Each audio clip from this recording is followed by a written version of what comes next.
ஒவ்வொரு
சொல்லும் வெளிப்படுகிறது. 6ஆம் திருமொழியான வாரமாய்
அடியார்களின் சிறுமுயற்சியை கூட பெரிதாக கருதி அவர்களை நாமே உயர்த்திக் கொள்கின்றனர். அதனால்தான் இந்த பாசுரம் ஸ்ரீ வைஷ்ணவ சம்பிரதாயத்தில் மிகவும் பிரியமானதாக விளங்குகிறது. 9ஆம் பாசுரத்தில் மன்னரை பெறுகிறது. பரிசிலை வான்முகத்து என்னை மாதாம் வந்தித்து எரிமுகம் பாரித்து என்னை முன்னே நிறுத்தி அறிமுக நச்சுதன் கைமேலின் கை வைத்து ஒருமுகம் கட்ட கனா கண்டேன் தோழினான். வேதாந்திரங்கள் ஒளிர்கின்றன. திருமணச் சடங்குகள் அனைத்தும் முறையாக நிறைவேறுகின்றன. 10ஆம் பாசுரத்தில் திருமணச் சடங்கு நிறைவேறுகிறது. குங்குமமாக்கி குளிச்சாந்தமத்திட்டு மங்கள வீதி வலம் செய்து மகனீர் அங்கவனோடு உடன் சென்று அங்காமே வேல் பஞ்சனமாட்ட கனா கண்டேன் தோழினான். மணமக்கள் யானை மீது எழுந்தருளி நகர் வலம் வருகின்றனர். பின்னர் மங்கள ஸ்நானம் நடைபெறுகிறது. இவ்வாறு ஆண்டாள் கண்ட கனவு ஆனந்தமாக நிறைவடைகிறது. இப்போது ஒரு கேள்வி எழுகிறது. ஏன் இந்த திருமணை மட்டும் இவ்வளவு சிறப்பு பெற்றுள்ளது? ஏன் இவ்விவரை ஸ்ரீ வைஷ்ணவ திருமணங்களில் இது ஒளிர்கிறது? அதற்கு காரணம் இது திருமணத்தை பற்றி மட்டும் பேசுவதால் அல்ல, ஜீவாத்மாவுக்கும் பரமாத்மாவுக்கும் இடையில் நித்திய உறவை வெளிப்படுத்துவதால். ஆனால் ஒருவரின் அனுபவமாக தோன்றினாலும் இது உண்மையில் அனைத்து ஜீவாத்மாக்களுக்கும் பொருந்தும். நாம் அனைவரும் எம்பெருமானுடையவர்கள். நாம் அனைவரும் இறுதியில் அவரையே அடைய வேண்டியவர்கள். இந்த உண்மையை திருமண உருவாக்கத்தின் மூலம் ஆண்டாள் நமக்கு கற்பிக்கிறார். வாரணமாயிரம், அதனால்தான் வாரணமாயிரம் நூற்றாண்டுகளாக பக்தர்கள் இதயத்தில் நிலைத்து நிற்கிறது. இப்போது நாம் ஒரு முக்கியமான விஷயத்தை நினைவில் கொள்ள வேண்டும். வாரணமாயிரம் நாச்சியார் திருமொழியின் அழகான பகுதிகளில் ஒன்று. ஆனால் அது மட்டும் நாச்சியார் திருமொழி அல்ல. நாச்சியார் திருமொழி முழுவதையும் நாம் நினைத்து பார்த்தால் ஆண்டாளின் பல்வேறு அனுபவங்களை அறிய முடியும். முதலில் பெருமானை அடைய வேண்டும் என்ற ஆசை, பிறகு உறுதி, பிறகு ஏக்கம், பிறகு தூது அனுப்புதல், பிறகு திருவித்துவேனம், பிறகு நம்பிக்கை, பிறகு திவ்ய திருமண அனுபவம். இவ்வாறு ஒரு ஜீவாத்மா நோக்கி செல்லும் ஆன்மீக பயணம் முழுவதுமாக நாச்சியார் திருமொழியில் அடங்கியுள்ளது. வாரணமாயிரம்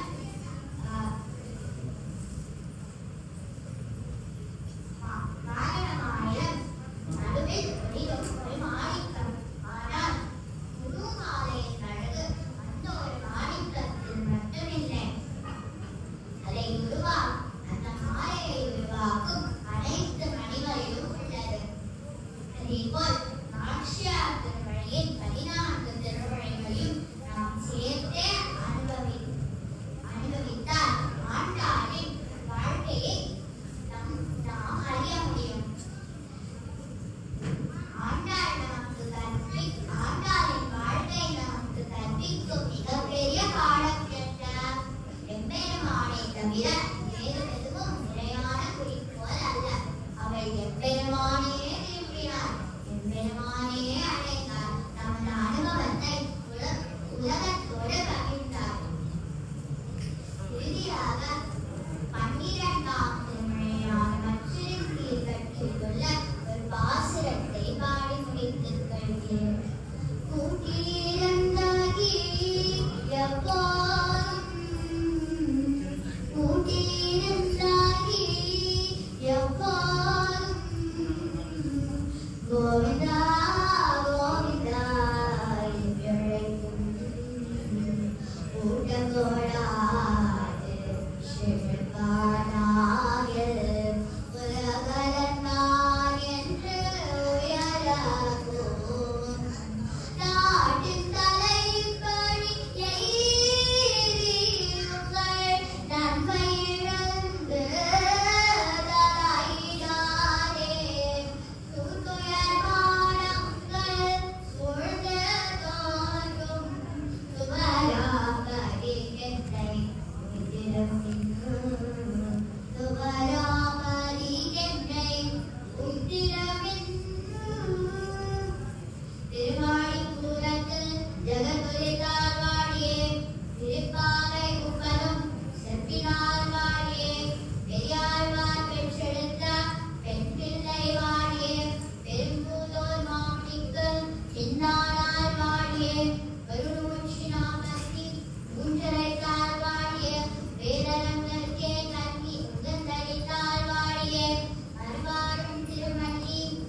சிற்றூரை வைகிறேன்